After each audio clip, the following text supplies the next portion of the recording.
আসসালামু আলাইকুম বন্ধুরা, কেমন আছো? আশা করি তোমরা অনেক অনেক ভালো আছো। আজকে যে বিষয়টা তোমাদের সাথে শেয়ার করতে যাচ্ছি সেটা হচ্ছে সামডে অর দ্য আদার। এর অর্থ হচ্ছে কোনো না কোনো দিন, কোনো না কোনো দিন।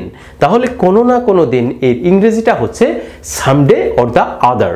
তাহলে বন্ধুরা এটা কিভাবে আমরা সেন্টেন্স বাংলা থেকে ইংরেজি করব, এই কিভাবে আমরা এগুলো দিয়ে বাংলা থেকে ইংরেজিটা করব। তাহলে এটার অর্থ হচ্ছে আজকে আমরা জানলাম যে কোনো না কোনো দিন, আর এটা হচ্ছে সামডে অর দ্য আদার। তাহলে এটা কিভাবে গঠন করা হয়? তাহলে প্রথমে দেখো আমরা বসাবো সাম ডে অর দ্য আদার, এরপরে টেন্স অনুসারে সেন্টেন্স বসাই দেব। তাহলে বন্ধুরা প্রথমে যেটা দেখো, এটা হচ্ছে কোনো না কোনো দিন আমি সেখানে যাব। তাহলে কোনো না কোনো দিন আমি সেখানে যাব, এর ইংরেজিটা কিভাবে করব?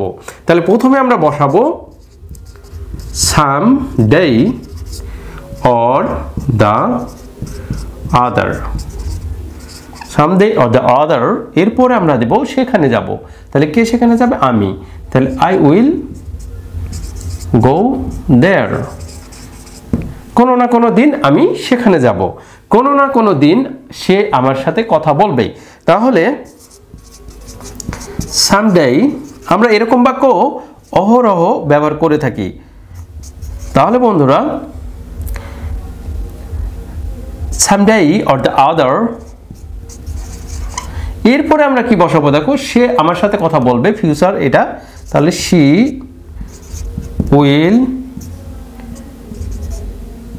টক to me, she will talk to me, সে আমার সাথে কথা বলবে। তারপরে দেখো কোনো না কোনো দিন সে আমার জীবনে ফিরে আসবে। তাহলে দেখো প্রথমে আমরা বসাবো সামডে অর দ্য আদার, তারপরে আমরা বসাবো আদার। বসানোর পরে সে আমার জীবনে ফিরে আসবে, এটা ফিউচার কথা বলছে, সেক্ষেত্রে আমরা লিখবো she will come back in my life, আমার জীবনে। তাহলে বন্ধুরা দেখো যে someday or the other, she will come back in my life, সে আমার জীবনে ফিরে আসবে। তারপরে দেখো কোনো না কোনো দিন সে আমাকে ঘৃণা করবে, সেই ক্ষেত্রে দেখো সামডে অর দ্য আদার, তারপরে শি উইল হেট মি। তাহলে দেখো কোনো না কোনো দিন সে আমাকে ঘৃণা করবে, সেই ক্ষেত্রে দেখো someday or the other, she will hate me. তার মানে কি একদম সহজভাবে আমরা এগুলো তৈরি করতে পারি। আবারও বলছি, দেখো সামডে অর দ্য আদার এর অর্থ হচ্ছে কোনো না কোনো দিন। এখন এটা কিভাবে আমরা সেন্টেন্স গঠন করব? প্রথমে বসাবো someday or the other plus tense অনুসারে সেন্টেন্স। তাহলে প্রথম সেন্টেন্সটা দেখো, কোনো না কোনো দিন আমি সেখানে যাব, someday or the other I will go there. তারপর বলছে কোনো না কোনো দিন সে আমার সাথে কথা বলবে, someday or the other she will talk to me. কোনো না কোনো দিন সে আমার জীবনে ফিরে আসবে, তাহলে someday or the other she will come back in my life. তারপরে বলছে কোনো না কোনো দিন সে আমাকে ঘৃণা করবে, সেক্ষেত্রে someday or the other she will hate me.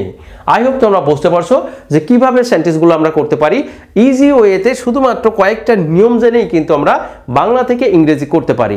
আরেকটা জিনিস তোমাদের বলে রাখা ভালো, যে এই সব ছোট ছোট রুলস ছাড়া কিন্তু আমরা কখনোই বাংলা থেকে ইংরেজিটা করতে পারবো না। আর এইসব ছোট ছোট রুল দিয়েই কিন্তু দেখো আমরা এরকম সেন্টেন্সগুলো আমরা অহরহ ব্যবহার করে থাকি আমাদের জীবনে। দেখো দৈনন্দিন জীবনে আমরা ব্যবহার করে থাকি যে কোনো না কোনো দিন আমি সেখানে যাবো রে, এরকম ধরনের কথা বলি। আবার কোনো না কোনো দিন সে আমার সাথে কথা বলবে, কোনো না কোনো দিন সে আমার লাইফে ফিরে আসবে, এরকম ধরনের কথাগুলো আমরা বলে থাকি। যাক বন্ধুরা, ভিডিওটা যদি ভালো লেগে থাকে অবশ্যই শেয়ার করে দাও, কারণ যারা জানে না, যারা এখন পর্যন্ত এইসব সেন্টেন্সগুলো তৈরি করতে জানে না, তাদের জন্য এই ভিডিওটা অনেক উপকার হবে। যাক বন্ধুরা, আজকে পর্যন্ত ভালো থেকো, সুস্থ থেকো, আল্লাহ হাফেজ।